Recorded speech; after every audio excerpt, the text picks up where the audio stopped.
What's going on, guys? My name is Rising, and welcome back to another gun guide for Call of Duty Mobile. This is the series where we focus on in-depth breakdowns, tips, builds, and class setups for every single weapon in Call of Duty Mobile's multiplayer. And today's video is a bit special. It's not about the gun which we're covering, rather it's about an overhaul in the graphic stats which I've been doing lately in my gun guides. I have made few adjustments and made it even more appealing as well as exhaustive so that you don't miss on anything. I'll be doing more adjustments as time goes by, as this is the starting point. I'd highly appreciate any constructive feedback on these, and I'll look forward to implement those as soon as possible.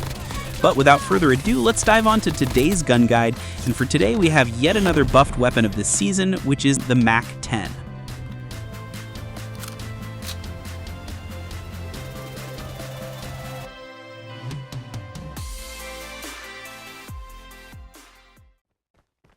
One of the most iconic submachine guns in video games as well as in real life is the Military Armament Corporation Model 10, also known as the MAC-10.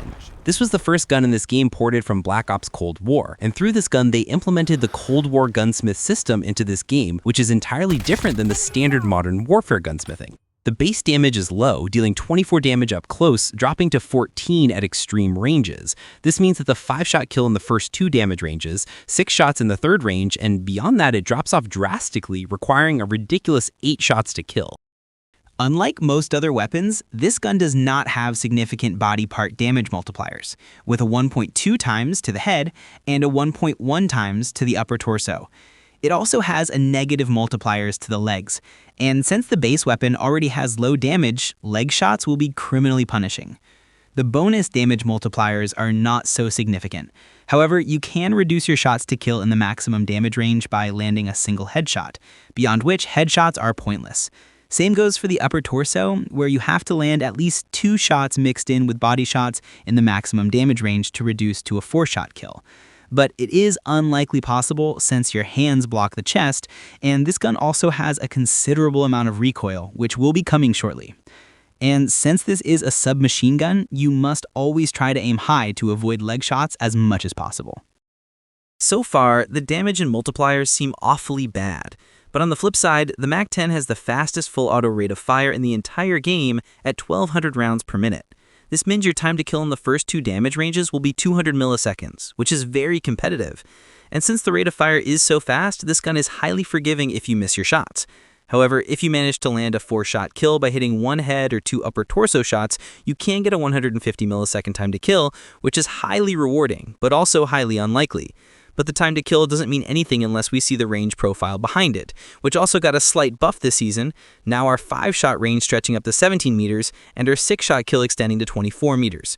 And since the base velocity is quite low, our hit scan range is just behind the 6-shot kill range up to 22 meters. Anything beyond that will have some hit registration delay, and thus you should never be trying to challenge enemies beyond the said mark unless you boost your velocity. And since this gun features Cold War gunsmith system, we have a lot of interesting barrel attachments, so let us cover that quickly. The first one is the 5.3-inch extended barrel, which improves your bullet velocity by a solid 60%, which means now our hit scan range becomes 35.2 meters, which is great since ideally you'll never be challenging anything beyond that.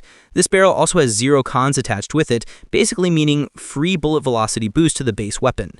The next barrel is the 6.2-inch cavalry barrel, which has a slight 10% damage range boost with 0 downsides. This barrel doesn't do much as it increases our 5-shot kill range by less than 2 meters and our 6-shot kill range by around 2.5 meters, keeping the bullet velocity unchanged.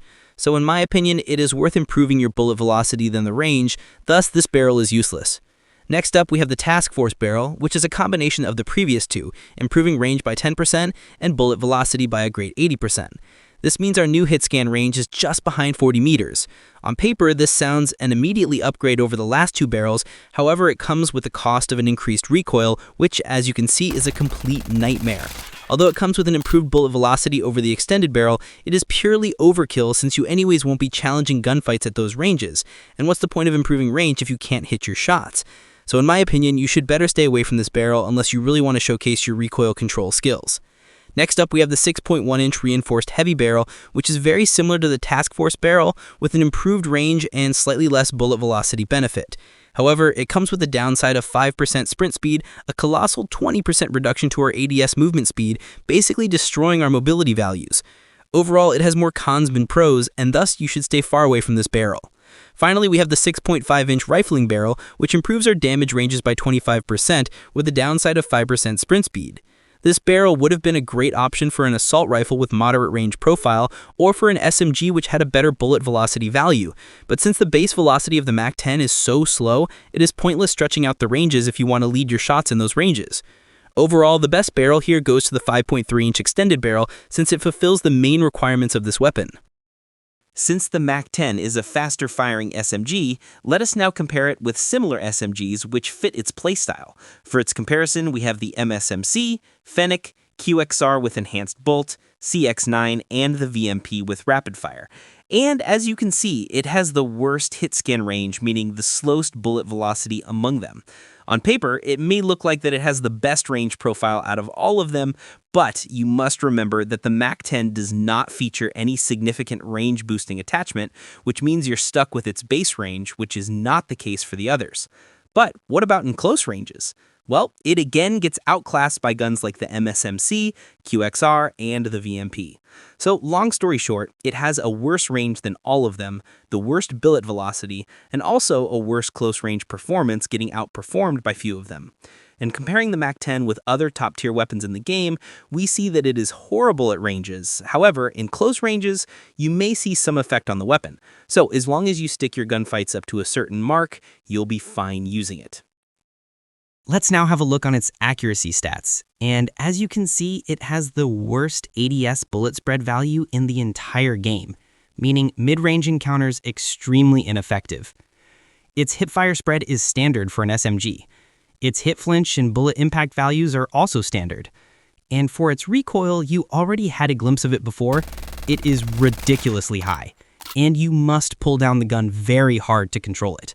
However, if you really want to get good at it, then the MAC-10 will be one of the best weapons to practice recoil control in public matches. The aim down sight is slightly better than SMG average at 200 milliseconds. However, its sprint to fire time is tied with the KSP, being the second worst in its category, just behind the Fennec. In fact, it is worse than most LMGs in this game, and on the lines of heavy LMGs, such as the RAL MG and the MG82, which does not make any practical sense. Its mobility values are also standard as for submachine guns go. You might have expected a gun with bad accuracy will have at least good handling and mobility values, which is sadly not the case for this gun. The magazine capacity is standard at 30 rounds with 120 in reserve. However, you'll exhaust your mag in no time because of its fast rate of fire. It reloads at 1.18 seconds with an empty reload time just under a second, both of which are extremely fast for its magazine capacity. Well, at least it has some good traits, but is it worth it? I leave that thought on to you. And for its last base stat, and just for the sake of covering, we have the material penetration, which in this case, the MAC-10 does 46% damage through thin cover, beyond which it doesn't do any damage, so you must keep that in mind if you ever try to shoot through some forms of cover. It also does not have an FMJ perk, which is anyways redundant for an SMG. And with that, we've covered all of the base stats of the weapon, along with few important attachments. So far, the MAC-10 seems very underwhelming based on most of its stats. But nevertheless, let us now see how to build this weapon. And since this is a Cold War weapon, we have an interesting set of attachments. We start with the agency suppressor for concealment and improved recoil. We have the 5.3 extended barrel for improved bullet velocity, but you can use the task force barrel if you like it better.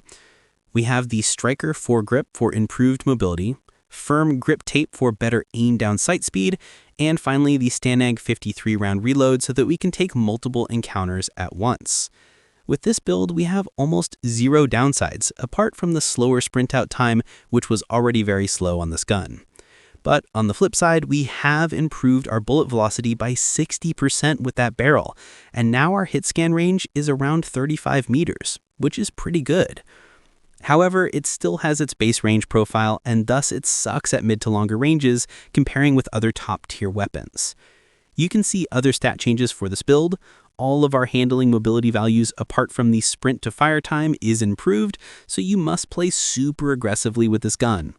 We have also slightly improved our recoil control, which is nice to have.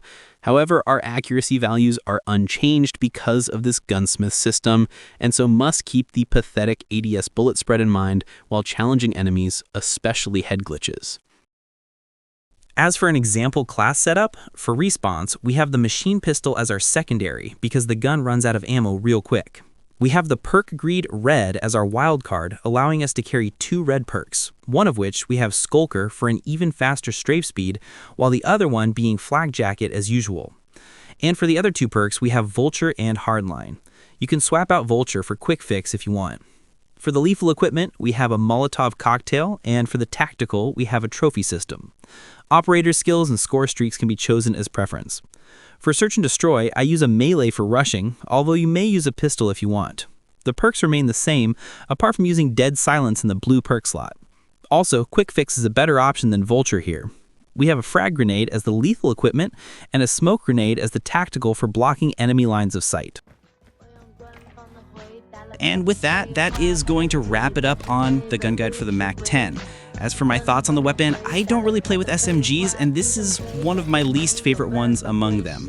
I don't think there's any redeeming factors for it apart from its close range time to kill, which still gets outclassed by other SMGs with better aim.